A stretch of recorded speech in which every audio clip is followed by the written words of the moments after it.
Saroj Khan master ಆಡಿಷನಲ್ಲಿ ಇದ್ದರು. ನಾನು ಹೋದಾಗ ಸರಿ ಸಾಂಗ್ ಹಾಕಿದ್ರು. ಸಾಂಗ್ ಹಾಕಿದ ತಕ್ಷಣ ಡ್ಯಾನ್ಸ್ ಮಾಡಿದೆ. ಒಂದೇ ನಿಮಿಷ ಮಾಡಿ ನನ್ನ ಸಾಂಗ್ ಆಫ್ ಮಾಡಿಬಿಟ್ಟು ಕ್ಯಾರೆ ಕಾತತು ಅಂತಂದರು ಹಿಂದಿಯಲ್ಲಿ. ಮೇಡಮ್ ಚಾವಲ್ ಕಾಯಾಗ ಅಂತ ಅಂದ್ಬಿಟ್ಟೆ.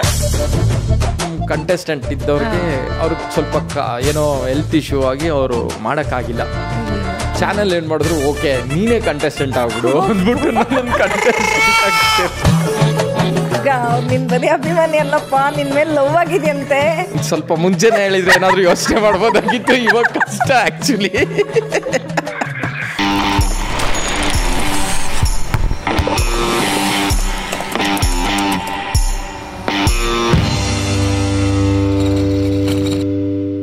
ಗಣಪತಿ ಸ್ಟೇಜಿಂದ ಆ ರಿಯಾಲಿಟಿ ಸ್ಟೇಜ್ಗೆ ಎಂಟ್ರಿ ಕೊಟ್ಟಲ್ಲ, ಆ ಜರ್ನಿ ಹೇಗಿತ್ತು? ಜರ್ನಿ ತುಂಬ ಕಷ್ಟ ಆಯಿತು. ಕೆಲವರೆಲ್ಲ ಟಕ್ ಅಂತ ಹಿಂಗೆ ಲಕ್ಕಲ್ಲಿ ಬರ್ತಾರೆ, ಹಂಗೆ ಲಕ್ಕಲ್ಲಿ ಸಿಕ್ಕಿಲ್ಲ ನನಗೆ ಡ್ಯಾನ್ಸೇ ಆಗಲಿ, ನಾನು ಬಂದಿರೋ ಸ್ಟೇಜು ಆಗಲಿ. ನಾನು ಹೆಂಗಂದರೆ ಅದಾದಮೇಲೆ ಅಂಗಡಿ ಆದಮೇಲೆ ICICI ಬ್ಯಾಂಕು ಕ್ರೆಡಿಟ್ ಕಾರ್ಡ್ ಕಲೆಕ್ಷನ್ಗೆಲ್ಲ ಹೋಗ್ತಾಯಿದ್ದೆ. ಅದನ್ನ ಕಲೆಕ್ಷನ್ ಮಾಡ್ಕೊಂಡೆ. ಹೆಂಗಂದರೆ ನಾನು ಫಾರ್ಮಲ್ಸ್ ಡ್ರೆಸ್ಸಲ್ಲಿ ಹೋಗ್ತಾಯಿದ್ದೆ. ಅಲ್ಲೆಲ್ಲ ಹೋಗ್ಬೇಕಾದ್ರೆ ಫಾರ್ಮಲ್ಸಲ್ಲೇ ಹೋಗಬೇಕು. ಹೋಗ್ಬಿಟ್ಟು ಬಂದು ಅದೇ ಫಾರ್ಮಲ್ಸಲ್ಲಿ ನಾನು ಬಂದು ಕ್ಲಾಸಲ್ಲಿ ಪ್ರಾಕ್ಟೀಸ್ ಮಾಡ್ತಾಯಿದ್ದೆ. ಡ್ಯಾನ್ಸ್ಗೋಸ್ಕರ ಅಂಗಡಿನೂ ಬಿಟ್ಬಿಟ್ಟೆ. ನಮ್ಮ ಅಂಗಡಿನೂ ಬಿಟ್ಟು ಇಲ್ಲ ನಾನು ಡ್ಯಾನ್ಸಲ್ಲಿ ಏನೋ ಮಾಡ್ತೀನಿ ಅಂತಂದರೆ, ಸರಿ ಡ್ಯಾನ್ಸ್ಗೆ ಏನಾದರೂ ಮಾಡಬೇಕಂದ್ರೆ ಏನಾದರೂ ದುಡ್ಬೇಕು ಅನ್ನೋದಕ್ಕೋಸ್ಕರ ICICI ಬ್ಯಾಂಕ್ಗೆ ಹೋಗಿ ಕೆಲಸ ಮಾಡ್ತಾಯಿದ್ದೆ. ಕ್ರೆಡಿಟ್ ಕಾರ್ಡ್ ಕಲೆಕ್ಷನ್ ಅಂತ. ಅಲ್ಲಿ ಕಲೆಕ್ಷನ್ ಹಂಗೆ ಮಾಡ್ತಾ ಅದು ಏನೋ ಕಾರಣದಿಂದ ಕ್ಲಾಸಿಗೆ ಕ್ಲೋಸ್ ಆಗೋಯ್ತು. ಕ್ಲೋಸ್ ಆಗಿ ಅಯ್ಯೋ ಏನು ಗುರು ಡ್ಯಾನ್ಸ್ ಹಂಗೋ ಹೆಂಗೋ ಮಾಡ್ತಾಯಿದ್ದೆ, ಆ ಕ್ಲಾಸಿಗೆ ಕ್ಲೋಸ್ ಆಗೋಯ್ತು. ಇವಾಗ ಏನು ಮಾಡಲಿ ಅಂತ ಅಂದಾಗ ನನ್ನ ಫ್ರೆಂಡ್ ಒಬ್ಬರು ರಘು ಅಂತ ಇದ್ದರು. ಆ ರಘು ನನ್ನನ್ನು ಬಂದು ಒಂದ್ಸತಿ ಸುಮ್ಮನೆ ಹಿಂಗೆ 5 ಸ್ಟಾರ್ ಗಣೇಶ್ ಮಾಸ್ಟರ್ ಹತ್ರ ಶೋ. ಅವಾಗ ತುಂಬ ಫೇಮಸ್ 5 ಸ್ಟಾರ್ ಗಣೇಶ್ ಮಾಸ್ಟರ್, ನಿಮಗೆ ಗೊತ್ತಿರ್ಬೋದು. ಅವಾಗ ಹೋದಾಗ ಅಲ್ಲಿ 5 ಸ್ಟಾರ್ ಗಣೇಶ್ ಹತ್ರ ಶೋ ಇದೆ, ಮಾಡ್ತೀರಾನು ಅಂದರೆ ಅಷ್ಟು ದೊಡ್ಡ ಮಾಸ್ಟರ್ ಹತ್ರ ಕರೀತಾ ಇರ್ಬೇಕಾರೆ ಯಾರು ನನಗೆ ಅಂಥ ಆಪರ್ಚುನಿಟಿ ಬಿಡೋಕ್ಕೆ ಇಷ್ಟ ಇರಲಿಲ್ಲ. ಸರಿ ನಾನು ಬರ್ತೀನಿ ಅಂತ ಹೋಗಿ, ಮೇ ಬಿ ನಿಮ್ಗೆ ಗೊತ್ತಿರ್ಬೋದು ಅವಾಗ ಈ ಸನ್ಫೀಸ್ಟ್ ಅವಾರ್ಡು, ಅವಾಗ ಸನ್ಫೀಸ್ಟ್ ಅವಾರ್ಡ್ಸು ವಿಷ್ಣುವರ್ಧನ್ ಸರ್ ಎಲ್ಲ ಬರೋರು ಅವಾರ್ಡ್ಸ್ಗೆ. ಅವ್ರ ಜೊತೆ ಹಂಗೆ ಒಂದು ಸಣ್ಣ ಪುಟ್ಟ ಅವಾರ್ಡ್ಸ್ಗೆಲ್ಲ ಡ್ಯಾನ್ಸ್ ಮಾಡೋಕ್ಕೆ ಸ್ಟಾರ್ಟ್ ಮಾಡಿದೆ. 5 ಸ್ಟಾರ್ ಗಣೇಶ್ ಮಾಸ್ಟರ್ ಹತ್ರ ಡ್ಯಾನ್ಸ್ ಮಾಡಬೇಕಾದ್ರೆ ಅಲ್ಲೊಂದು ನನ್ನ ಜರ್ನಿ ಅಲ್ಲೇ ಸ್ಟಾರ್ಟ್ ಆಗಿದ್ದು. ಅಂದರೆ ಒಂದು TV ಶೋ ಅನ್ನೋದು ಜರ್ನಿ, ಸಿನಿಮಾಗೊಂದು ಕನೆಕ್ಷನ್ ಅಲ್ಲೇ ಸ್ಟಾರ್ಟ್ ಆಗಿದ್ದು. ಅಲ್ಲಿಂದ ನನಗೆ 5 ಸ್ಟಾರ್ ಗಣೇಶ್ ಮಾಸ್ಟರ್ ಹತ್ರ ಇಂದ ಕಲೈ ಮಾಸ್ಟರ್ ಪರಿಚಯ ಆದರು. ಸೂಪರ್. ಅಲ್ಲಿ ಫ್ರೆಂಡ್ ಆದವರು, ನಾನು ಅವರು ಹಂಗೆ ಅಂದರೆ ಶೋಸ್ ಎಲ್ಲ ಡ್ಯಾನ್ಸ್ ಮಾಡ್ತಾಯಿದ್ವಿ. ಆಮೇಲೆ ಸಣ್ಣ ಪುಟ್ಟ ಎಷ್ಟೊಂದು ಶೋ ಮಾಡ್ತಾಯಿದ್ವಿ, ಅವಾರ್ಡ್ಸು ಅದು ಇದು ಅಂತ ಗಣೇಶ್ ಮಾಸ್ಟರ್ ಜೊತೆ. ಅವಾಗ ಒಂದು ಆಸೆ ಇತ್ತು ನನಗೆ. ನನ್ನ ಫ್ರೆಂಡ್ಸ್ ಹೇಳ್ತಾ ಇದ್ನಲ್ವ ಡ್ಯಾನ್ಸರ್ಸು, ಅಂದರೆ ಅಶ್ವಿನ್ ಅವರೆಲ್ಲ ಏನಂತ ಇದ್ರು, ಅಶ್ವಿನ್ ನಾನು ಸೇರ್ಕೊಂಡು ಒಂದು ಕ್ಲಾಸ್ ಓಪನ್ ಮಾಡೋಣ ಅಂತ ಒಂದು ಐಡಿಯಾ ಬಂತು. ನಾವು ಸರಿ, ನನಗೆ ಕಲೈ ಮಾಸ್ಟರ್ ಅವಾಗ ತುಂಬ ಕ್ಲೋಸ್ ಆಗಿದ್ರು, ನಮ್ಮ ಜೊತೆನೇ ಡ್ಯಾನ್ಸ್ ಮಾಡ್ತಾಯಿದ್ರು, ಅದೆಲ್ಲ ಮಾಡ್ತಾಯಿದ್ರು. ನನಗೆ ಇನ್ನೂ ಇಂಪ್ರೆಸ್ ಆಗ್ತಾಯಿತ್ತು. ಇವರೆಲ್ಲ ಇನ್ನೂ ಈ ಥರ ಡ್ಯಾನ್ಸ್ ಮಾಡ್ತಾಯಿದ್ದಾರೆ, ನಾವೇನೂ ಇಲ್ಲ ಇವ್ರ ಮುಂದೆ, ಇನ್ನೂ ಸಕ್ಕದಾಗಿ ಡ್ಯಾನ್ಸ್ ಮಾಡ್ತಾವ್ರಲ್ವ ಅಂದ್ಬಿಟ್ಟು ಕಲೈ ಮಾಸ್ಟರ್ಗೆ ನಾವು ಈ ಥರ ಡ್ಯಾನ್ಸ್ ಕ್ಲಾಸ್ ಓಪನ್ ಮಾಡೋಣ ಅಂದ್ಕೊಂಡಿದ್ದೀವಿ, ನೀವು ಬರ್ತೀರಾ ಅಂತ ಕೇಳಿದಾಗ, ನಾನು ಪ್ಲ್ಯಾನ್ ಇಟ್ಕೊಂಡಿದ್ದೀನಿ ಕ್ಲಾಸ್ ಓಪನ್ ಮಾಡಬೇಕು ಅಂತ ಹೇಳಿದ್ರು ನನ್ನ ಹತ್ರ. ಅವ್ರು ಮಾಡ್ತೀನಿ ಅಂದಿದ್ದ ತಕ್ಷಣ ನಮ್ಗಿನ್ನೂ ಓಕೆ ನಮಗಿಂತ ಜಾಸ್ತಿ ಗೊತ್ತು. ಅವ್ರು ಮಾಡ್ಬೇಕಾದ್ರೆ ಅವ್ರ ಜೊತೆ ಇದ್ಕೊಂಡು ನಾವು ಮಾಡೋಣ ಅಂದ್ಬಿಟ್ಟು ಬಸವೇಶ್ವರ ನಗರಲ್ಲಿ ಕ್ಲಾಸ್ ಓಪನ್ ಮಾಡೋದು. ಫಸ್ಟ್ ಕ್ಲಾಸ್ ಅದೇ ಡ್ಯಾನ್ಸ್ ಕ್ಲಾಸ್ ಅಂತ ನಾವೆಲ್ಲ ಸೇರ್ಕೊಂಡು ಓಪನ್ ಮಾಡಿದ್ರು. ಮಾಸ್ಟ್ರು ಚೆನ್ನಾಗಿ ಅವಾಗಲೇ ಅವ್ರು ಸರಿಯಾಗಿ ಬಂಡೋತ್ತವರು, ಅವ್ರ ಜೊತೆ ಸೇರಿಕೊಂಡು ನಾವೆಲ್ಲ ಅಲ್ಲಿ ನನ್ನ ಜರ್ನಿ ಸ್ಟಾರ್ಟ್ ಆಗಿದ್ದು. ನನಗೆ ಹೇಳ್ಕೊಟ್ಟಿದ್ದು ಅವರೇ. ಇವತ್ತು ನಾನು ಹಿಂಗಿದ್ದೀನಿ ಡ್ಯಾನ್ಸಲ್ಲಿ, ಡ್ಯಾನ್ಸ್ಗೆ ಅನ್ನೋದೊಂದು ಮರ್ಯಾದೆ, ಮತ್ತು ಸ್ಟೇಜ್ಗನ್ನೋ ರೆಸ್ಪೆಕ್ಟು, ಇವಾಗ ಮಾಸ್ಟರ್ ಅಂದರೆ ಏನು ರೆಸ್ಪೆಕ್ಟು ಅಂತ ಎಲ್ಲ ತಿಳಿಸ್ಕೊಟ್ರು. ಅವ್ರೊಂಥರ ಹೆಂಗಂದರೆ ನನ್ನ ಫ್ರೆಂಡು, ನನಗೆ ಒಂಥರ ಗಾಡ್ ಫಾದರು, ವೆಲ್ ವಿಶರು, ಎಲ್ಲ ಥರ, ಎಲ್ಲ ಬ್ರದರು, ಎಲ್ಲ ಆ ಥರ ತುಂಬ ಕ್ಲೋಸ್ ಆಗಿಬಿಟ್ರು ನನಗವರು. ಆಮೇಲೆ ಅವ್ರ ಜೊತೆ ಒಂದು 10-12 ಇಯರ್ಸ್ ಅವ್ರ ಜೊತೆನೇ ಇದ್ದೆ. ಅವ್ರು ಆಮೇಲೆ ನೀನು ಇಲ್ಲಿಗೆ ಸೆಟ್ ಆಗಲ್ಲ, ನಿನ್ನ ಬಾಡಿ ಲ್ಯಾಂಗ್ವೇಜ್ ಎಲ್ಲ ನೀನೊಂಥರ ತಮಿಳ್ಗೆನೆ. ನನಗೂ ಅದೇ ಇಷ್ಟ ಆಯಿತು, ನಾನು ಚೆನ್ನೈಯಲ್ಲಿ ಹೋಗಿ ಕಾರ್ಡ್ ಮಾಡಿಸ್ಬೇಕು ಅಂತ. ಓಕೆ ಸೀದಾ ಅವಾಗ ಸೀದಾ ಹೋಗಿ ಚೆನ್ನೈಯಲ್ಲಿ ಕಾರ್ಡ್ ಮಾಡಿಸ್ಲೇಬೇಕು ಅಂದ್ಬಿಟ್ಟು ಹೋಗಿ ಆಡಿಷನ್ ಮಾಡಿದೆ. ಫಸ್ಟ್ ಟೈಮ್ ಆಡಿಷನ್ ಮಾಡಿ ನಾನು ಸೆಲೆಕ್ಟ್ ಆಗಿಲ್ಲ, ಬಿಕಾಸ್ ನನಗೆ ಅವಾಗ ಗೊತ್ತಿಲ್ಲ, ಚೆನ್ನೈಯಲ್ಲಿ ಯಾರು ಪರಿಚಯನೇ ಇರಲಿಲ್ಲ. ಸೆಲೆಕ್ಟ್ ಆಗಿಲ್ಲ, ತುಂಬ ಬೇಜಾರಾಗಿ ನನಗೆ ಡ್ಯಾನ್ಸೇ ಬೇಡ ಅಂತ ಹತ್ಕೊಂಡು ಬಂದ್ಬಿಟ್ಟಿದ್ದೆ ಚೆನ್ನೈಯಿಂದ ನಾನು. ಅದಾದಮೇಲೆ ICICIಯಲ್ಲಿ ಇದ್ದೋ ನಾನು ಸ್ಯಾಮ್ಸಂಗ್ ಕಂಪ್ನಿಯಲ್ಲಿ ಡೆಲಿವರಿ ಬಾಯ್ ಆಗಿ ಸೇರಿಕೊಂಡೆ. ಓಕೆ ನನಗೆ ಇದೆಲ್ಲ ಸೆಟ್ ಆಗಲ್ಲ ಅಂತ. ಆಮೇಲೆ ಕಲೈ ಮಾಸ್ಟರ್ ಫೋನ್ ಮಾಡಿ, ಇದೆಲ್ಲ ಫಸ್ಟ್ ಜರ್ನಿಯಲ್ಲಿ ಇದೆಲ್ಲ ಇರುತ್ತೆ, ಈ ಥರ ತುಳಿಯೋರೆಲ್ಲ ಇರ್ತಾರೆ, ಇದಕ್ಕೆ ನೀನು ಹಿಂಗೆ ಆಗ್ಬಿಟ್ರೆ ಹೆಂಗೆ, ಬಾ ಡ್ಯಾನ್ಸ್ ಮಾಡು, ಅದೆಲ್ಲ ಏನೂ ಇಲ್ಲ ಲೈಫಲ್ಲಿ, ಇದೆಲ್ಲ ಗೊತ್ತಾದ್ರೇ ನಿನಗೆ ಗೊತ್ತಾಗೋದು ಡ್ಯಾನ್ಸ್ ಸ್ಟೆಪ್ ಬೈ ಸ್ಟೆಪ್, ಇದೆಲ್ಲ ಇದು ಫಸ್ಟ್ ಸ್ಟೆಪ್ ನೀನು ಇಟ್ಟಿರೋದು, ಫಸ್ಟ್ ಸ್ಟೆಪ್ಪಲ್ಲೇ ಹಿಂಗಾದರೆ ಹೆಂಗೆ ನೀನು ಅಂತಂದ್ರು ಅಂದ್ಬಿಟ್ಟು ಸರಿ ಬಂದ್ಬಿಟ್ಟೆ. ತಿರ್ಗಾ ಸಾಯಂಕಾಲ ಬಂದು ಪ್ರಾಕ್ಟೀಸ್ ಮಾಡು, ಮತ್ತು ಅಲ್ಲಿ ಇಲ್ಲಿ ಶೋ ಇರೋದು, ಅದು ಇದು ಶೋಸ್ ಮಾಡ್ತಾಯಿದ್ವಿ. ಆವಾಗ ಕಲೈ ಮಾಸ್ಟರ್ ಬಂದು ಹಾಕು ಹೆಜ್ಜೆ ಹಾಕು ಅಂತ HeTVಯಲ್ಲಿ ಒಂದು ರಿಯಾಲಿಟಿ ಶೋ ಬರ್ತು. ಆ ರಿಯಾಲಿಟಿ ಶೋ ಅಲ್ಲಿ ಮಾಡಬೇಕಾದ್ರೆ ಕಲೈ ಮಾಸ್ಟ್ರು ನನಗಲ್ಲಿ ಅಂದರೆ ಅವಾಗ ನಾನು ಬ್ಯಾಕ್ ಡ್ಯಾನ್ಸರ್ ಆಗಿ ಅಲ್ಲಿ ನನ್ನ TV ಜರ್ನಿ ಸ್ಟಾರ್ಟ್ ಆಗಿದ್ದು. HeTV ಬ್ಯಾಕ್ ಡ್ಯಾನ್ಸರ್ ಆಗಿ HeTVಯಲ್ಲಿ ಸ್ಟಾರ್ಟ್ ಆಯಿತು. ಹಂಗೆ ಅದು ಮಾಡ್ತಾ ಇದ್ರೆ ನೆಕ್ಸ್ಟ್ ಅದಾದಮೇಲೆ ಕುಣಿಯೋನೋ ಬರ ಸೀಸನ್ 1 ಓಕೆ, ಆವಾಗಲೂ ಕಲೈ ಮಾಸ್ಟರ್ ಕೊರಿಯೋಗ್ರಾಫರು, ಅದರಲ್ಲೂ ಡ್ಯಾನ್ಸ್ ಮಾಡ್ತಾ ಇದ್ದೆ. ಅದರಲ್ಲೂ ಡ್ಯಾನ್ಸ್ ಮಾಡಿಕೊಂಡು ನೆಕ್ಸ್ಟ್ ಸೀಸನ್ 2 ಹಾಕು ಹೆಜ್ಜೆ ಹಾಕು ಬಂತು. ಕಲೈ ಮಾಸ್ಟರ್ ಹೇಳಿದ್ರು ಓಕೆ ನಿನ್ಗೆ ಇಷ್ಟು ದಿವಸ ಡ್ಯಾನ್ಸ್ ಮಾಡಿದ್ದಾಯ್ತು, ಈಗ ಕೊರಿಯೋಗ್ರಾಫರ್ ಆಗು ಅಂತ ನನ್ನನ್ನು ಕೊರಿಯೋಗ್ರಾಫರ್ ಮಾಡಿದ್ರು. ಅವಾಗ ಸುಂದರಂ ಮಾಸ್ಟ್ರು ಮತ್ತೆ ರೇಖಾ ಮೇಡಮು ಇವರೆಲ್ಲ ಜಡ್ಜ್ ಆಗಿದ್ರು. ಜಡ್ಜ್ ಆಗಿದ್ದಾಗ ಓಕೆ ಕೊರಿಯೋಗ್ರಾಫರ್ ಅಂದಿದ ತಕ್ಷಣ ಒಂದು ಸ್ವಲ್ಪ ಭಯ, ನನಗೆ ನರ್ವಸ್ಸು, ಏನಪ್ಪ ಇದು ಸಡನ್ ಆಗಿ ಒಂದೇ ಸತಿ ಒಂದೇ ಸತಿ ದೊಡ್ಡ ಇದು ಕೊಟ್ಬಿಟ್ರು ನನಗೆ, ಹೆಂಗೆ ಮಾಡ್ತೀನಿ ನಾನು ಅನ್ನೋ ಬೈದಲ್ಲಿದ್ದೆ. ಬಟ್ ಮಾಡ್ತಾ 2 ಎಪಿಸೋಡ್ 3 ಎಪಿಸೋಡ್ ಆದಮೇಲೆ ನಮ್ಮ ಕಂಟೆಸ್ಟೆಂಟ್ ಇದ್ದವ್ರಿಗೆ ಅವ್ರಿಗೆ ಸ್ವಲ್ಪ ಏನೋ ಹೆಲ್ತ್ ಇಶ್ಯೂ ಆಗಿ ಅವರು ಮಾಡೋಕ್ಕಾಗಿಲ್ಲ. ಚಾನಲ್ ಏನು ಮಾಡಿದ್ರು, ಓಕೆ ನೀನೇ ಕಂಟೆಸ್ಟೆಂಟ್ ಆಗ್ಬಿಡು ಅಂದ್ಬಿಟ್ಟು ನನ್ನ ಕಂಟೆಸ್ಟೆಂಟ್ ಆಗಿ ಸೇರಿಸ್ಬಿಟ್ರು ಹಾಕು ಹೆಜ್ಜೆ ಹಾಕೋದು. ಬಟ್ ಅವಾಗ ನನ್ನ ಲೈಫಲ್ಲಿ ಫಸ್ಟ್ ಟೈಮ್ ತುಂಬ ನರ್ವಸ್ ಆಗ್ಬಿಟ್ಟೆ. ಬಟ್ ಓಕೆ ಅಂದರೆ ಸ್ಟೇಜ್ ಫಸ್ಟು, ರಿಯಾಲಿಟಿ ಶೋ ಇದೆಲ್ಲ ಗೊತ್ತಿದ್ದು, ಕ್ಯಾಮ್ರಾ ಮುಂದೆ ಫಸ್ಟ್ ಡ್ಯಾನ್ಸ್ ಮಾಡ್ತಾ ಇದ್ದೀನಿ, ಅದು ಕಪ್ಪಲ್ ಜೊತೆ. ಓಕೆ, ನೀವೇ ಕೊರಿಯೋಗ್ರಾಫರ್ ಇಲ್ಲ, ಆಮೇಲೆ ನಾನು ಕಂಟೆಸ್ಟೆಂಟ್ ಆದ್ಮೇಲೆ ಕಲೈ ಮಾಸ್ಟರ್ ಕೊರಿಯೋಗ್ರಾಫರ್ ಬಂದ್ಬಿಟ್ರು.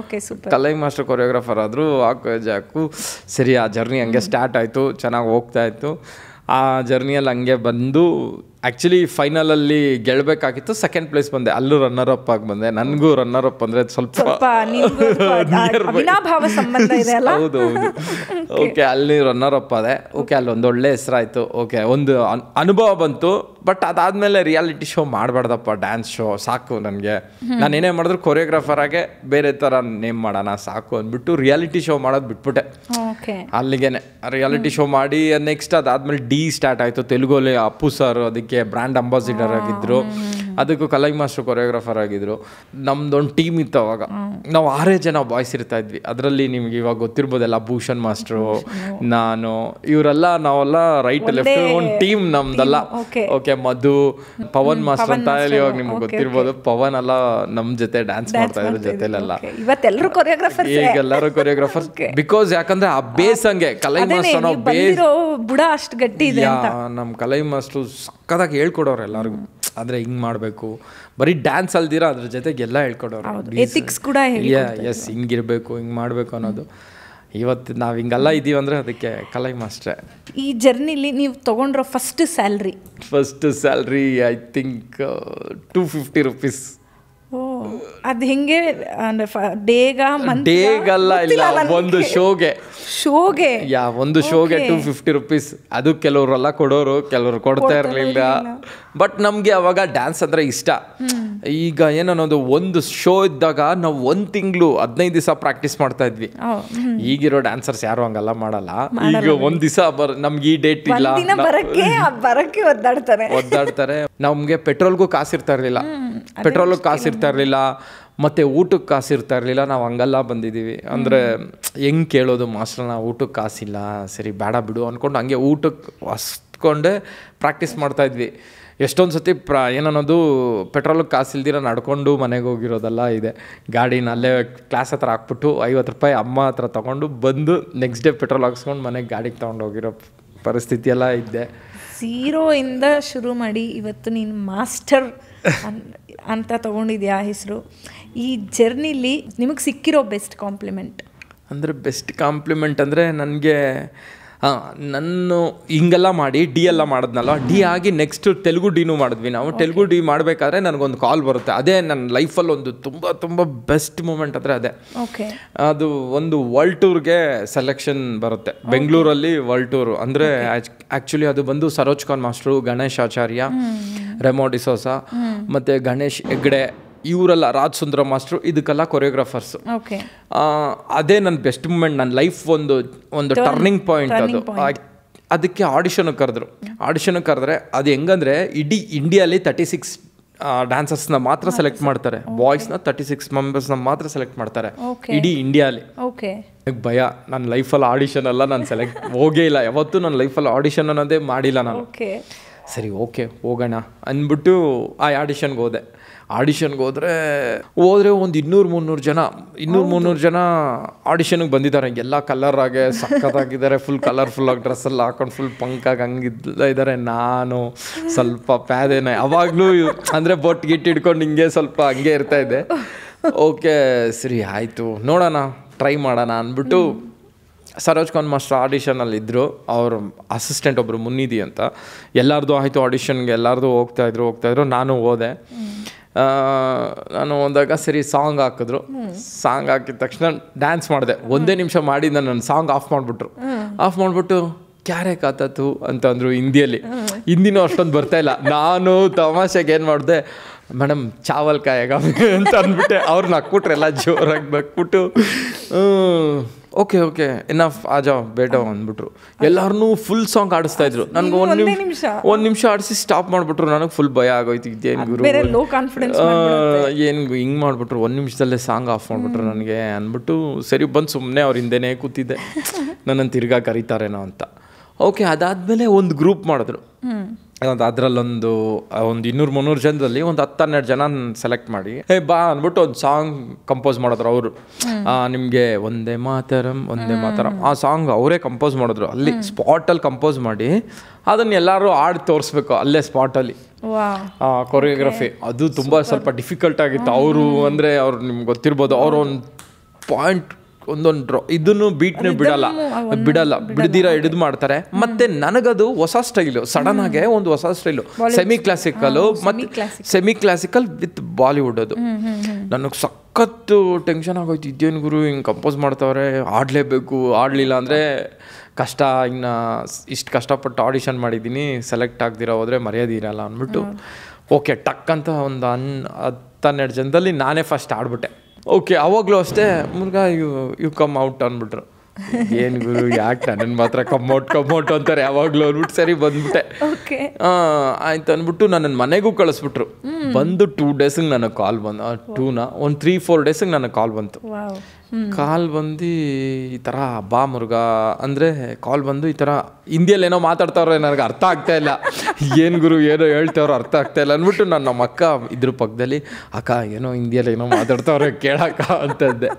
ಸರಿ ಅಂದ್ಬಿಟ್ಟು ಹಿಂದಿಯಲ್ಲಿ ಅವಾಗ ಅವ್ರು ಈ ಥರ ಏನೋ ವರ್ಲ್ಡ್ ಟೂರ್ಗೇನೋ ನೀನು ಸೆಲೆಕ್ಟ್ ಆಗಿದೆಯಂತೆ, ನೀನು ಬಾಂಬೆಗೆ ಹೋಗ್ಬೇಕಂತೆ, ಬಾಂಬೆಲೂ ಆಡಿಷನ್ ಇದೆ, ಬಾಂಬೆಲೂ ಹೋಗು ಅಂತಂತಂದರೆ ಬಾಂಬೆಯಲ್ಲಿ ಆಡಿಷನ್, ಬೆಂಗಳೂರಲ್ಲಿ ಆಡಿಷನಲ್ಲೇ ನನ್ನ ಹಿಂಗೆ ನೋಡೋರೆ, ಇನ್ನು ಬಾಂಬೆಯಲ್ಲಿ ಏನು ಮಾಡಲಿ ಬೇಡ ಅಂದರೆ ನೋಡಿದ್ರೆ ಅವರು ಆಡಿಷನ್ಗಿಂತ ನನ್ನ ಹತ್ರ ವೀಸಾಗೆ ಯುರೋಪ್ ವೀಸಾಸ್ದು ಎಲ್ಲ ಥರದ್ದು ಸೈನ್ ಇಸ್ಕೊಂಬಿಟ್ರು, ನನ್ನ ಪಾಸ್ಪೋರ್ಟ್ ಇಸ್ಕೊಂಬಿಟ್ರು ಎಲ್ಲ. ಈ ಕಾಲ್ ಬಂದು 2-3 ಡೇಸಲ್ಲೇ ಈ ಪ್ರೋಸೆಸ್ ನಡೆದ್ಬಿಡ್ತು ನನಗೆ. ಅಲ್ಲೂ ಬಾಂಬೆಲಿ ಹೋದರೆ ಆಡಿಷನ್ ಮಾಡಲಿಲ್ಲ ನನಗೆ, ಡೈರೆಕ್ಟ್ ನೀನು ಇಟಾಲಿಗೆ ಹೋಗ್ತಾ ಇದೆಯಾ, ರೋಮ್ಗೆ ಹೋಗ್ತಾ ಇದೆಯಾ, ಫಸ್ಟ್ ಶೋ ನಿನ್ನ ಪ್ರಮೋಷನ್ ಶೋ ಅಂತಂದರು. ನನಗೆ ಅಂದರೆ ಅವ್ರ ಮುಂದೆ ತೋರ್ಸೋಕ್ಕಾಗ್ತಾ ಇಲ್ಲ, ಅಷ್ಟು ಖುಷಿ, ನಗು, ಅಯ್ಯೋ ನಾನು ಸೆಲೆಕ್ಟ್ ಆಗ್ಬಿಟ್ನಾ ಅಂತ ಖುಷಿಯಲ್ಲಿ ಫಸ್ಟ್ ಸಾಂಗ್ ಒಂದು ಕಂಪೋಸ್ ಮಾಡಿದ್ರು. ಆಡಿದ ತಕ್ಷಣ ಎಲ್ಲಿ ಸಾಂಗ್ ಆಡು ಅಂತ ಪ್ರವೀಣ್ ಅಂತ ಅವರೇ ನಮ್ಮ ಟೀಮ್ ಕ್ಯಾಪ್ಟನ್. ಅಲ್ಲಿ ಆಡಿದ ತಕ್ಷಣ ಅವರು ಕ್ಯಾರೆ ನಾ ಫಾಡು ಡ್ಯಾನ್ಸರಿ ಅಂತಂದರು. ಆವಾಗಿಂದ ಫಸ್ಟ್ ಟೈಮ್ ನನ್ನ ಲೈಫಲ್ಲಿ ಪಾಸ್ಪೋರ್ಟ್ ಬಂದು ಫಸ್ಟ್ ಟೈಮ್ ಒಂದು ಸತಿ ದುಬೈ ಶೋಗೆ ಹೋಗ್ಬೇಕಾಗಿತ್ತು ದರ್ಶನ್ ಸರ್ ಜೊತೆ, ಅದು ಕ್ಯಾನ್ಸಲ್ ಆಗೋಯ್ತು. ಆವಾಗ್ಲೂ ವೀಸಾ ಸಿಗ್ದಿರ ಏನೋ ಕ್ಯಾನ್ಸಲ್ ಆಗಿ ಪಾಸ್ಪೋರ್ಟೇ ಪ್ರಾಬ್ಲಮ್ ಆಗಿ ಬರಲಿಲ್ಲ. ಫಸ್ಟು ಪಾಸ್ಪೋರ್ಟ್ ಬಂದು ತುಂಬ ದಿವಸ ಮನೇಲೇ ಇಟ್ಟಿದ್ದೆ, ಬುಕ್ಕಲ್ಲಿ ಬೇಜಾರಾಗಿ ಕೂತಿದ್ದೆ, ಇದು ಯಾರು ಪಾಸ್ಪೋರ್ಟ್ ಬಂದು ಮನೇಲೇ ಇದ್ದೀನಿ. ಫಸ್ಟ್ ಟೈಮ್ ರೋಮ್, ಇಟಾಲಿ ಅಂದ್ಬಿಟ್ಟು ಹೋಗಿ ಅಲ್ಲಿ ನನಗೆ ತುಂಬ ಖುಷಿಯಾಗಿದ್ದ ಜಾಗ ಅದೇನೆ. ನನ್ನ ಲೈಫ್ ಟೈಮಲ್ಲಿ ಒಂದು ಆಡಿಷನ್ ಮಾಡಿ ನಾನು ಸೆಲೆಕ್ಟ್ ಮಾಡಿ ಒಂದು ಅಚೀವ್ಮೆಂಟ್ ಅಲ್ವಾ ಅದು. ಅಂದರೆ ಒಂದು 200-300 ಜನದಲ್ಲಿ ಒಬ್ಬ ಸೆಲೆಕ್ಟ್ ಆಗೋದು ಅನ್ನೋದು ತುಂಬ ದೊಡ್ಡ ವಿಷಯ. ಅದು ಆ್ಯಕ್ಚುಲಿ ಅವತ್ತು ನನಗೆ ತುಂಬ ಗ್ರೇಟ್ ವಿಷಯ. ತುಂಬ ಖುಷಿ ಪಟ್ಟಿದ್ದ ವಿಷಯ. ಆಮೇಲೆ ಬೆಂಗಳೂರಲ್ಲೂ ನನಗೆ ಒಂದು ಒಳ್ಳೆ ರೆಸ್ಪೆಕ್ಟ್ ಸಿಕ್ತು ಅದರಿಂದ. ಇವ್ನು ಯಾರು ಹೋಗಿಲ್ಲ ಕಣೋ, ಇವ್ನು ಒಬ್ಬನೇ ಸೆಲೆಕ್ಟ್ ಆಗಿರೋದು ಅಲ್ಲಿ ವರ್ಲ್ಡ್ ಟೂರ್ಗೆ ಅನ್ನೋ ಒಂದು ತುಂಬ ಖುಷಿ ಆಯಿತು. ಅದೇ ನನ್ನ ಏನನ್ನೋದು ಲೈಫ್ ಚೇಂಜಿಂಗ್. ಹೌದು, ಟು ಬಿ ಫ್ರ್ಯಾಂಕ್ ನನಗೂ ಗೊತ್ತಿರಲಿಲ್ಲ, ನಂಗೆ ಭಾಳ ಖುಷಿ ಆಯ್ತು, ಸರ್ಪ್ರೈಸ್ ಆಗ್ತಿದೆ ನನ್ನ ಬಗ್ಗೆ ಇದೆಲ್ಲ ಕೇಳಿ. ನಮ್ಮ ಮುರುಘಾ ಕನ್ಸು ಕಂಡಿದ್ದು ಹೋಮಲ್ಲಿ, ಆ ಕನ್ಸಿಗೆ ರೆಕ್ಕೆ ಪುಕ್ಕ ಸಿಕ್ಕಿದ್ದು ರೋಮಲ್ಲಿ. Super super. ಮುರುಘಾ, ಈ ಸಕ್ಸಸ್ ಹಿಂದೆ ಇಷ್ಟು ದೊಡ್ಡ ಸ್ಟ್ರಗಲ್ ಇದೆ ಅಂತ ನಿಜವಾಗ್ಲೂ ನನಗೂ ಗೊತ್ತಿರಲಿಲ್ಲ. ನಿಂದೊಂಥರ ಇನ್ಸ್ಪಿರೇಷನಲ್ ಸ್ಟೋರಿ, ಭಾಳ ಖುಷಿ ಆಯಿತು. ಅದಕ್ಕೆ ನಿಂಗೆ ಇಷ್ಟೆಲ್ಲ ಕರ್ನಾಟಕದಲ್ಲಿ ಔಟ್ಸೈಡ್ ಕರ್ನಾಟಕನೂ ಇಷ್ಟು ಫ್ಯಾನ್ಸ್ ಇರೋದು. ಅದರಲ್ಲಿ ಒನ್ ಆಫ್ ದ ಫ್ಯಾನು ನಿನ್ನ ಜೊತೆ ಮಾತಾಡಬೇಕಂತೆ. ಯಾರದು? ಕನೆಕ್ಟ್ ಮಾಡಲಾ? ಯಾ ಪ್ಲೀಸ್. ಹಲೋ, ನಮಸ್ಕಾರ. ನಮಸ್ತೆ ಮ್ಯಾಮ್. ನೀವು ಮುರುಘಾ ಅವ್ರ ದೊಡ್ಡ ಅಭಿಮಾನಿ ಅಲ್ವಾ? ಮ್ಯಾಮ್ ಸಿಕ್ಕಾಬಟ್ಟೆ ಮೇಡಮ್. ನಾನು ಎಷ್ಟೊತ್ತಿಂದ ಕಾಲು ಟ್ರೈ ಮಾಡ್ತಾ ಇದ್ದೀನಿ. ತುಂಬಾ ಹೇಳೋಕೆ ಸಾಧ್ಯ ನನಗೆ ಎಷ್ಟು ಇಷ್ಟ ಅಂದರೆ. ಒಂದು ನಿಮಿಷ ಇರಿ, ಅವ್ರಿಗೆ ಕೊಡ್ತೀನಿ, ಮಾತಾಡಿ. Hello. Hello. Hi. Hi madam. Sir ನಮಸ್ತೆ. ನಮಸ್ತೆ ಮ್ಯಾಮ್. ನಿಮ್ಮ ಹೆಸರು? ಸರ್ ನಿಜವಾಗ್ಲೂ ಮುರುಘಾ ಮಾಸ್ಟರೇ ಮಾತಾಡ್ತಾ ಇರೋದಾ? ನಿಜವಾಗ್ಲೂ ಮುರುಘಾ ಮಾಸ್ಟರ್ ಮಾತಾಡ್ತಾ ಇದ್ದೀನಿ. ಸರ್ ನನಗೆ ನಂಬಕ್ಕೆ ಆಗ್ತಾ ಇಲ್ಲ. ಹೌದಾ? ಯಾಕಂದ್ರೆ ನಂಗೆ ನೀವಂದ್ರೆ ತುಂಬಾ ಅಂದ್ರೆ ತುಂಬಾ ಇಷ್ಟ ಸರ್. ಹೌದಾ? ಓ. ರಾಜಾ ರಾಣಿ ಶೋ ಆಗಿರ್ಬೋದು, ಕಿಚ್ಚಿ ಗಿಲಿಗಿಲಿ ಆಗಿರ್ಬೋದು, ನಿಮ್ ಪ್ರತಿ ಒಂದು ಇನ್ಸ್ಟಾ ರೀಲ್ಸ್ ಕೂಡ ನಾನು ನೋಡ್ತಾ ಇರ್ತೀನಿ. Oh, thank you thanks a lot madam. ದೊಡ್ಡ ಹೀರೋ ತರ ಟ್ರೀಟ್ ಮಾಡ್ಕೊಂಡು ನಿಮ್ ನೆನ್ಸ್ಕೊಂಡು ಪ್ರತಿದಿನ ಇವತ್ತೆಲ್ಲ ನಾಳೆ ರಿಪ್ಲೈ ಕೊಡ್ತಾರೆ ಅಂತ ಕಾಯ್ತಾ ಇರ್ತೀವಿ ಸರ್. ಈ ತರ ಮಾಡಿದ್ರೆ ಹಂಗೆ ಹೀರೋ ತರನಾ? ಹೀರೋ ಅಂದಿದ ತಕ್ಷಣ ನನಗೆ ನಾನಿಲ್ಲಿ ಫ್ಲೈ ಆಗ್ತಾ ಇದ್ದೀನಿ ಹಿಂಗೆ ಅಲ್ಲ.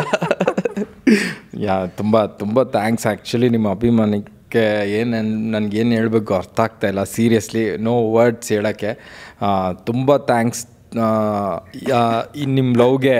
ಮುರುಘಾ ಅವ್ರು ನಿನ್ನ ಬರೀ ಅಭಿಮಾನಿ ಅಲ್ಲಪ್ಪ, ನಿನ್ನ ಮೇಲೆ ಲವ್ ಆಗಿದೆಯಂತೆ.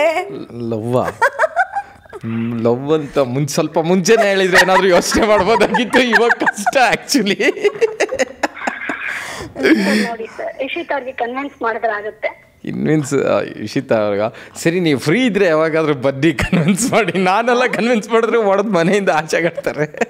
ನಾನೇ ಕನ್ವಿನ್ಸ್ ಮಾಡ್ತೀನಿ. ಕನ್ವಿನ್ಸ್ ಮಾಡಿ. ಹೌದಾ? ನೋಡಿ, ಇಲ್ಲೆಲ್ಲ ಯಶೋನು ಕನ್ವಿನ್ಸ್ ಮಾಡ್ತಾರಂತೆ ನನ್ನ ಹೆಂಡತಿಗೆ. ಓಕೆ, ಟ್ರೈ ಮಾಡೋಣ. ನಿನ್ಗೋಕೆನಾ? ನಾವು ಕನ್ವಿನ್ಸ್ ಮಾಡ್ತೀವಿ. ಸ್ನೇಹ ಏಂಜಲ್ ಅಂತಿದೆ ನನ್ನ ಇನ್ಸ್ಟಾ ಐಡಿ. ರಿಪ್ಲೈ ಮಾಡಿ ಆಯ್ತಾ? ಓಕೆ, ಆಯ್ತು, ರಿಪ್ಲೈ ಮಾಡ್ತೀನಿ. ಸ್ನೇಹ ಏಂಜಲ್ ಅಂತ ಅವ್ರದ್ದು ಐಡಿ ಅಂತೆ. ನೀವು ಫಾಲೋ ಬ್ಯಾಕ್ ಮಾಡಿ, ನೀವು ಮೆಸೇಜ್ ಮಾಡಿ, ಚಾಟ್ ಮಾಡ್ಕೊಳ್ಳಿ. ಇವಾಗ ಹಾಗಂತೀರಾ? ನೋಡಿ, ಇವಾಗ ಅವರು ಬೈತಾ ಇದ್ದಾರೆ. ಆಕ್ಚುಲಿ ತುಂಬಾ ಲವ್ ಮಾಡ್ತಾ ಇದ್ದೀರಾ, ಕಟ್ ಮಾಡಿ ಕಾಲ ಅಂತವ್ರೆ.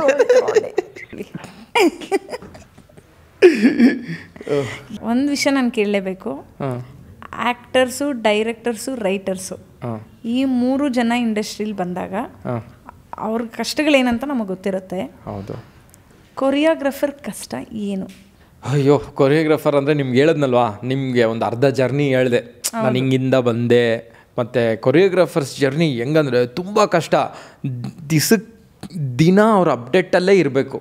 ಒಂದು ದಿವಸ ಅಪ್ಡೇಟ್ ಇಲ್ಲ ಅಂದರೆ ಇಲ್ಲ. ಒಂದು ಸತಿ ಇವಾಗ ಏನೇ ಒಂದು ಪ್ರಾಬ್ಲಮ್ ಆಯಿತು ಅಂದರೆ ಡ್ಯಾನ್ಸಲ್ಲಿ, ಇವಾಗ ಯಾರೇ ಏನೇ ಪ್ರಾಬ್ಲಮ್ ಮಾಡಿದ್ರು ಕೊನೆಗೆ ಬರೋದೇ ಅದು ಕೊರಿಯೋಗ್ರಾಫರ್ ಮೇಲೆ. ಕೊರಿಯೋಗ್ರಾಫರ್ ಸರಿಯಾಗಿ ಮಾಡಿಲ್ಲ ಅಂತ ಬರುತ್ತೆ. ಬಟ್ ಕೊರಿಯೋಗ್ರಾಫರ್ ಅನ್ನೋದು ತುಂಬ ದೊಡ್ಡ ಜವಾಬ್ದಾರಿ. ಇವಾಗ ಏನಂತಾರೆ, ಡೈರೆಕ್ಟರ್ ಆಗಲಿ, ಆರ್ಟಿಸ್ಟ್ ಆಗಲಿ, ಏನೇ ಆಗಲಿ, ಅವ್ರನ್ನೆಲ್ಲ ಮೀರಿಸಿ ಒಂದಿರುತ್ತೆ. ಬಿಕಾಸ್ ಒಂದು ಸಾಂಗ್ ಬಂದು ಒಂದು ಸ್ಟೋರಿ ಹೇಳಿ ಡೈರೆಕ್ಟ್ರು ನಮ್ಮ ಹತ್ರ ಕೊಟ್ಬಿಡ್ತಾರೆ. ಈ ಥರ ಕಾನ್ಸೆಪ್ಟ್ ಮುರುಘಾ, ಇದನ್ನು ಮಾಡ್ಬೇಕು, ನೀನು ಇದನ್ನು ತಗೊಂಬರ್ಬೇಕು ಅಂತ. ಎಕ್ಸಿಕ್ಯೂಟ್ ಮಾಡೋದಿದೆಯಲ್ವ, ಅದು ತುಂಬ ದೊಡ್ಡ ಕೆಲಸ. ಬಿಕಾಸ್ ಅದಕ್ಕೆ ಟೈಮ್ ಕರೆಕ್ಟಾಗಿ ಬರಬೇಕು. ಆಮೇಲೆ ಪ್ರೊಡ್ಯೂಸರು ಇಷ್ಟು ಟೈಮ್ ಒಳಗೆ ಸಾಂಗ್ ಮುಗಿಸ್ಬೇಕು ಅಂತ ಹೇಳಿರ್ತಾರೆ. ಆ ಟೈಮ್ ಒಳಗಡೆ ಮುಗಿಸ್ಬೇಕು. ಆಮೇಲೆ ಆರ್ಟಿಸ್ಟ್ ಅದಕ್ಕೆ ಸಾಥ್ ಕೊಡಬೇಕು. ಆಮೇಲೆ ನಾವು ಕೇಳಿದ್ದೆಲ್ಲ ಸ್ಪಾಟಲ್ಲಿ ಸಿಗಬೇಕು. ಆವಾಗ ಒಂದೊಂದು ಸತಿ ಸಿಗಲ್ಲ.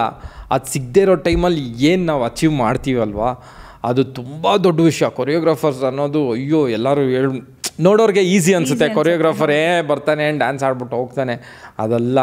ಅದೆಲ್ಲ ಕೊರಿಯೋಗ್ರಫಿ ಅಂದರೆ ತುಂಬ ದೊಡ್ಡ ಜವಾಬ್ದಾರಿ. Finally Muruga, what is your ultimate goal? ನನ್ನ ಅಲ್ಟಿಮೇಟ್ ಗೋಲ್ ಏನಂದರೆ, ಒಂದು ಒಳ್ಳೆ ದೊಡ್ಡ ಮಾಸ್ಟರ್ ಆಗಬೇಕು ಅಷ್ಟೇ, ಬೇರೆ ಏನಿಲ್ಲ.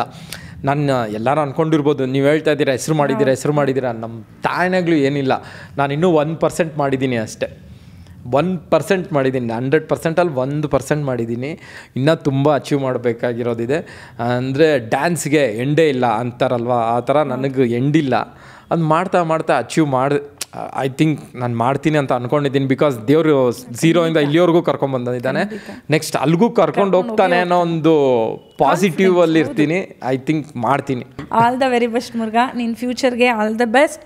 ನಮ್ಮ ಜೊತೆ ಇಷ್ಟೊತ್ತು ಇದ್ದಿದ್ದಕ್ಕೆ ಥ್ಯಾಂಕ್ಸ್ ಅ ಲಾಟ್ ಡಾರ್ಲಿಂಗ್. ಆಮೇಲೆ ನನ್ನನ್ನು ಕರೆದಿದ್ದಕ್ಕೆ ಥ್ಯಾಂಕ್ಸ್ ಅ ಲಾಟ್. ಆ್ಯಕ್ಚುಲಿ ನಾನು ಥ್ಯಾಂಕ್ಸ್ ಹೇಳಬೇಕು, ನನ್ನನ್ನು ಕರೆದು ಇಂಟರ್ವ್ಯೂ ಮಾಡ್ತಾ ಇರೋದಕ್ಕೆ ಥ್ಯಾಂಕ್ಸ್ ಅ ಲಾಟ್. ಥ್ಯಾಂಕ್ಸ್, ನಾನು ಕರೆದಿದ್ದ ತಕ್ಷಣ ನೀನು ಬಂದಿದ್ದಕ್ಕೆ. ಡಾರ್ಲಿಂಗ್, ನಾನೊಂದು ಹೇಳ್ಬೇಕು, ಇಷ್ಟೊತ್ತು ನೀನು ಪ್ರಶ್ನೆ ಕೇಳಿ ನಾನೆಲ್ಲ ಹೇಳಿದ್ದೀನಿ. ಆ್ಯಕ್ಚುಲಿ ನಿಜವಾಗ್ಲೂ ನನಗೂ ನೀನಂದರೆ ತುಂಬ ಇಷ್ಟ. ಒಂದು ಒಳ್ಳೆ ರೆಸ್ಪೆಕ್ಟ್ ನಿನ್ನ ಮೇಲೆ. ಮತ್ತು ನನ್ನ ಮನಸ್ಸಲ್ಲಿ ಏನಾದರೂ ಇದ್ದರೆ, ಕಷ್ಟ ಇದ್ದರೂ ನಿನ್ನ ಹತ್ರ ಹೇಳ್ಕೊಬೋದು. ಬಿಕಾಸ್ ಆ ಥರ ಒಂದು ಒಳ್ಳೆ ಫ್ರೆಂಡ್ ನೀನು. ಯಾವಾಗಲೂ ಆಲ್ವೇಸ್ ಐ ಲವ್ ಯು. ಇದೇ ಥರ ಜೊತೆಲಿ ಯಾವಾಗಲೂ ಹಿಂಗೆ ಒಳ್ಳೆ ಫ್ರೆಂಡ್ ಆಗಿರೋ. ಓಕೆ, ಮಿಸ್ ಮಾಡ್ದಿರಾ ಕನೆಕ್ಟ್ ಕನ್ನಡ ಯೂಟ್ಯೂಬ್ ಚಾನಲ್ನ ನೋಡಿ, ಸಬ್ಸ್ಕ್ರೈಬ್ ಮಾಡಿ, ಬೆಲ್ಲೊತ್ತಿ.